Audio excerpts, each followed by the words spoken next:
Let's get rolling on a Wednesday. Glasses in session. We go to the Glasser guest line and check in with Mark Ennis, who joins us, host of The Drive 93.9 The Ville, Monday through Fridays, 3 to 6 p.m. Eastern Time. Mark, appreciate the time, man. This Louisville team is going to be really interesting for this upcoming season. Year 3 of Jeff Brom back at his alma mater, and expectations are high. Are people expecting Louisville to be a contender this year in the ACC and get back to the ACC title game where they were a couple years ago?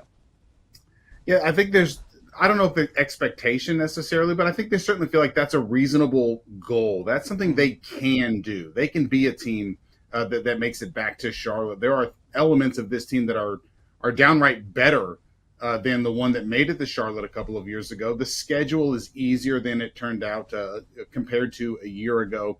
And everyone that they would be chasing, or competing for a spot in the ACC championship game, they get them this year. You play Miami, you play SMU, you play Clemson.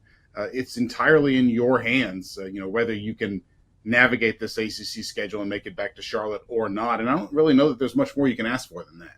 Yeah, I mean, you talk about that schedule, Mark. Which one for you do you think is going to be the toughest game if you had to single one out? Because you mentioned they get the 3 teams that everybody thinks are probably going to be the best 3 in the conference, along with Louisville. Clemson is at home, Miami, SMU on the road. Which game, if you had to pick one, do you think would be the toughest? Well, I think the Miami one is huge because it's earlier in the year, and you feel like in some ways it's going to be kind of a tone setter.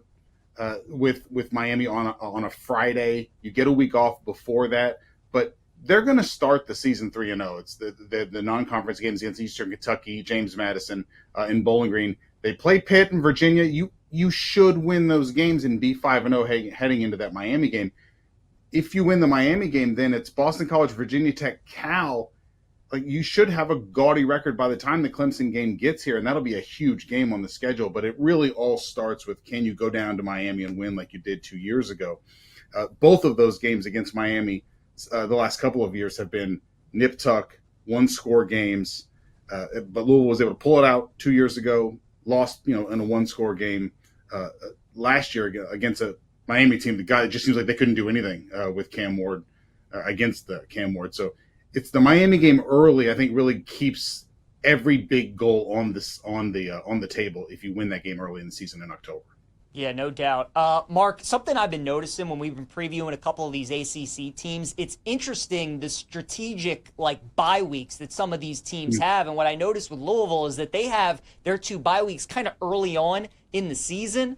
So they're going to finish the year with 7 straight games. And obviously, if they do make it into the ACC title game, there's a chance they could be playing 8 games in 8 weeks. I know they had something similar where they played 7 straight games, had Clemson where they upset the Tigers in Death Valley last year before going into their bye week. Is that something that Jeff Brom does? Has he talked about that? Because I do find it interesting how their bye weeks are a little bit staggered early, play all these games late. Obviously not ideal when you're playing that many games against a lot of good teams. I'm just curious if that's something that he does by design or if he's talked about that at all.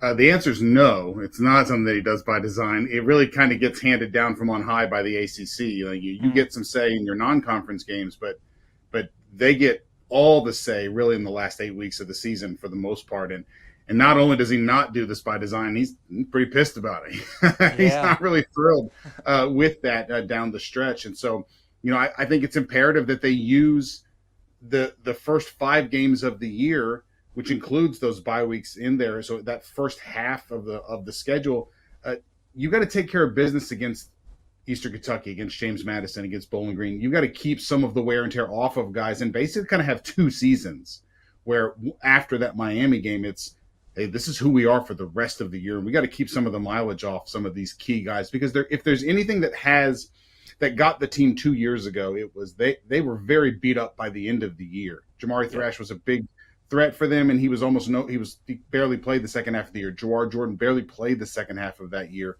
and it made a difference. It kind of hampered them, down the stretch, and I know they want to avoid that this year for sure. Yeah, that second bye week, Mark, comes on October 11th. So from October 17th through November 29th, 7 straight games of football for Louisville. We're talking the Cards here with Mark Ennis on Send It In. Mark, let's talk about the quarterback this year. Miller Moss comes over from USC, another one of those guys in the era that we're in with college football, where I think people that are getting ready for the season, they're like, wow, Miller Moss is now in Louisville for the Cardinals. But I think it's going to be a great fit with Jeff Brom and company this year. Obviously does such a great job year in and year out with his QBs. What have the early thoughts, impressions been so far with Miller Moss throughout the summer? Yeah, he's made an impression on folks. He comes across really well. Jeff has a type, and it's not necessarily a physical type, but Jeff has a type of like a mindset guy, and guys who feel like, hey, I only have one more shot at this. This is my last year. I've got something to prove. People are doubting me. Miller Moss got benched, 2/3 of the way through last season when they lost 4 out of 5. I had a really rough game against Washington, 3 interceptions, and got benched in kind of a youth movement at USC, and feels like he's got a lot to prove. And this is the first time I really feel like Jeff hit the portal looking for a quarterback, wanted this guy, got this guy. Like he wanted Miller Moss, and you can see sort of what he wants out of a quarterback and why he wanted him. He's not as physically gifted, like he's not 6'5", 240 like Tyler Shuck was, but decisive. And if there's one thing that I've really learned from Jeff the last couple of years, like he values in a quarterback, like you cannot play passively, you cannot play fearfully. Like you've got to, if that's the throw, make the throw. If it's high risk, fine, but if that's like, make it. Don't be indecisive. And Miller Moss is not that. The players really gravitate towards him. He stands out in practice. Like if you didn't have numbers on, you would be able to tell, okay, that's clearly the starter. I think it's a good marriage. And really, of the 3 quarterbacks that Jeff's brought in now, he drops into really the best situation with what's around him on the offense for sure. No question. I want to talk to you about some of those skill position guys, because one of the things I love about this roster, Mark, that they have going into the year is it looks like they're starting 22. 18 of those guys are going to be seniors. So a ton of experience on both sides of the ball, including that wide receiver group. Give us a name or two, some targets to look out for this year that you think could definitely help them at the wide receiver position, tight end, running back as well. Yeah, well, it starts with the 2 running backs, the 2 now sophomore running backs, Isaac Brown and Duke Watson. Isaac Brown, it took him a little while, I think, to sort of win the coaches over that he ought to be the guy. But by the end of the year, he had 1,100 yards on like 160 carries. Like he barely carried the ball at all. It was just a huge, big play back. And then by the end of the year, Duke Watson, the other freshman, had come along and was over 600 yards on like 60 carries, like just almost 10 yards a carry down the stretch for those guys. And they were huge. And Isaac Brown was well over 100 yards against Clemson, well over 100 yards against Kentucky in kind of the rivalry game at the end of the year. Like these guys really emerged as what makes the offense go. And I'll give Jeff credit. He has this reputation as a quarterback's wide open, throwing it guy. But when he's got running backs, like he will build the offense around what they're good at. And those guys are really going to make everything go. But they have wide receivers. The 2 of the top 3 receivers from last year, Chris Bell is a huge physical kind of in the DK Metcalf kind of mold, a big guy. If I told you he was a linebacker, you'd probably believe me, if just looking at him. And Colin Lacey was really, I think, the guy they were super excited about a year ago as a slot receiver. And then he hurt his collarbone in the preseason and barely played at all. And so they got him back for the bowl game. He's been fully healthy through spring and fall camp now and really looks the part. So a lot to work with around Miller Moss, better than either of the other 2 quarterbacks inherited.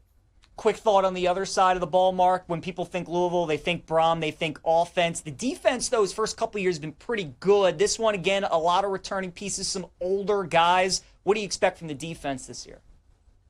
I don't know, and so I don't want to, overpromise or fake take it here that I think the defense will be good. This is the biggest question mark that the defense has been coming into a season. They lost 2 huge kind of stalwart pieces on the defense, and Ashton Gelati up front, who's now playing for the Chiefs, Quincy Riley now playing for New Orleans, and both of those guys kind of pushing for early time. I'd be lying to you, if I said I knew for certain where the production will come on the defense in place of those 2 guys. But, last year's defense wasn't great in the biggest games, especially like the first half of the year. They gave up 52 to Miami, well into the 30s against SMU.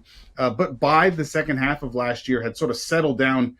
The issues really are like assignments and teaching. Like it's not necessarily been, personnel. It's can we not have busts? You do a great job defending Notre Dame for that whole game and then give up a huge touchdown late in that one with a coverage bust. It's far more about, I think, assignments and just this being a sound defense because they're going to be so good offensively. Mm-hmm. If you can just be adequate to good and don't give up a bunch of chunk plays that really change like the feel and the vibe of games, you should have a chance in just about every game you play.